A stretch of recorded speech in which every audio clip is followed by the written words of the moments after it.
Okay, so here's the next little video on subcontract and outside items that you want to be able to charge out. So I have a work order here. That's just a test work order setup, one segment, nothing on it. What you'll notice is that there's certain kinds of items here. So there are two sets of items. One is items coming from outside objects like service reports and parts requisitions, and then manually added items like these. And so I can add manual labor like this if I want to. It's not recommended. It's recommended internal labor comes through here, but outside labor is definitely a code. And all of these codes are available in purchase orders as well. So if I'm here in the purchase system, I can add a new PO, 93. So we're just going to deliver it here. And we're going to do a work order type purchase order because we want to charge to the work order. And then we have some options here for account codes. Yeah, so if we're buying parts, if we're buying outside labor, if we're buying freight, whatever it is, we initially want to code the purchase order to one of those places. So costs for maintaining and repairing equipment. Okay, so we could use that, for example, if we're going to do outside labor, but we should review this and give the correct options. Then we put in the work order here, select that work order and our segment, so now we know where it's going to land. And then we're going to select the vendor. And this is where you might set up an outside labor contact, like Roger. Okay, and then all we're going to do is we're going to say, okay, we want labor, outside labor, and we may not know what it is right away, so we're just going to put in $100, right? And that basically sets it up. Printed it so it's active.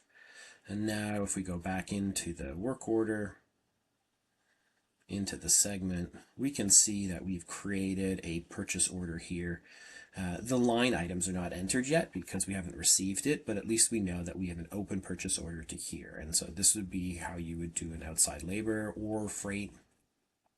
Again, like for freight, we might create miscellaneous here, and there's a freight code. So we could put that same thing on a purchase order.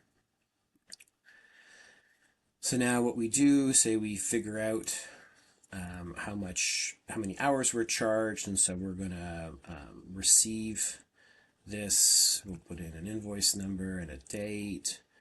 The quantity will be 1, and maybe he was like $450 in labor. So, and then all we do is save and receive. Oh. Yeah, so it's just a little warning there. Save and receive.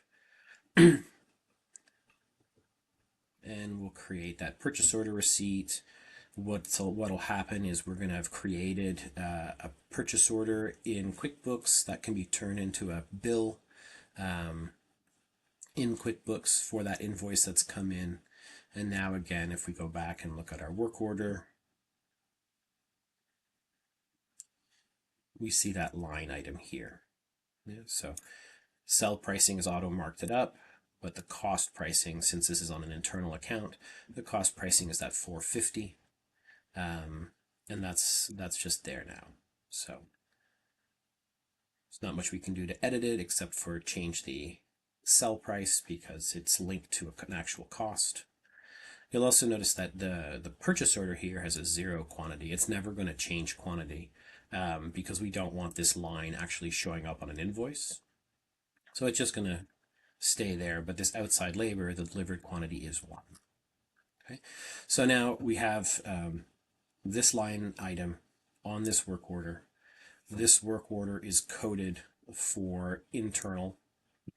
So here on the header, we can see it's capitalized repair.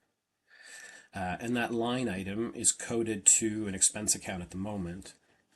And what happens in our integration is when we close this work order and invoice it, it's going to capture those costs.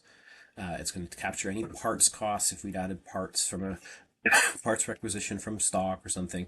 And then we're going to create that journal upon closing and upon invoicing. And so it'll create an internal invoice and a GL journal entry for all these transaction peak components. And that's how you capture an outside subset labor, or another external costs.